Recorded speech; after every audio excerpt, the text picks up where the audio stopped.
धनंजय मुंडे आणि माझ्यामधला वाद पूर्णपणे मिटला असं पंकजा मुंडेंनी म्हटलंय। परळीमध्ये पंकजा मुंडेंचं सुनेत्रा पवारांच्या समोर हे वक्तव्य। बहीण भावामधला, कुटुंबातला आणि दोन पक्षातलाही वाद मिटला असं पंकजा मुंडेंनी म्हटलेलं आहे। तर आज पंकजा आणि माझ्या मनामध्ये समाधान असं धनंजय मुंडेंनी म्हटलंय।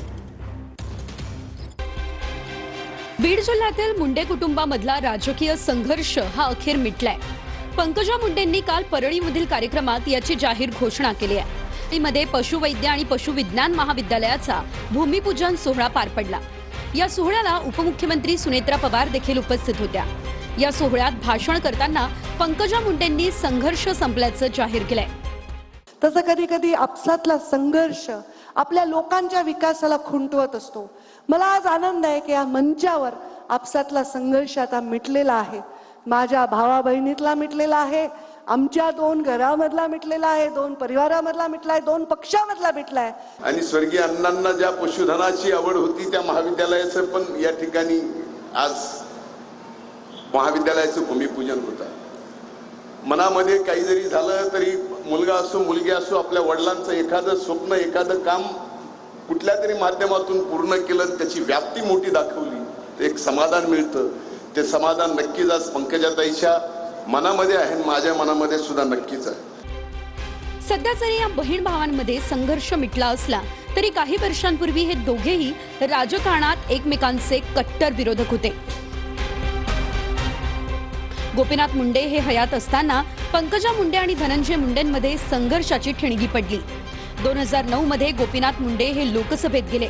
त्यांच्या विधानसभेच्या जागेवर पंकजा मुंडे यांना उमेदवारी मिळाली। गोपीनाथ मुंडेंनंतर त्यांचे राजकीय वारसदार मानले जाणारे धनंजय मुंडे पंकजा मुंडे यांच्या उमेदवारीमुळे नाराज झाले। धनंजय मुंडे यांची नाराजी दूर करण्यासाठी त्यांना विधान परिषदेवर संधी देण्यात आली। पुढे 2012 मध्ये धनंजय मुंडेंनी बंड करत परळीच्या नगराध्यक्षपदी आपला उमेदवार निवडून आणला। परळी कृषी उत्पन्न बाजार समितीही ताब्यात घेऊन धनंजय मुंडेंनी गोपीनाथ मुंडेंना धक्का दिला। 2013 मध्ये राष्ट्रवादीमध्ये प्रवेश करत धनंजय मुंडेंनी विधान परिषदेची निवडणूक लढवली, ते विजयी देखील झाले।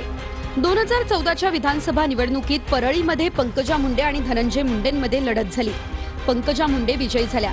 2019च्या विधानसभा निवडणुकीत परळीमधून पंकजा मुंडेंचा पराभव करत धनंजय मुंडे यांचा विजय झाला। प्रचारादरम्यान पंकजा यांनी धनंजय मुंडेंवर केलेल्या आरोपांमुळे विधानसभा निवडणूक चांगलीच गाजली। 2023 मध्ये अजित पवारांची राष्ट्रवादी महायुतीत गेल्यानं मुंडे बंधू भगिनींमधला संघर्ष हा मिटला। 2024च्या लोकसभा निवडणुकीत धनंजय मुंडेंचा पंकजा मुंडेंच्या प्रचारात सहभाग होता, पण पंकजा मुंडेंचा पराभव झाला। तब्बल 17 वर्षांच्या राजकीय संघर्षानंतर धनंजय मुंडे आणि माझ्यातला वाद पूर्णपणे मिटला असं पंकजा मुंडेंनी जाहीर कार्यक्रमात बोलून दाखवलंय।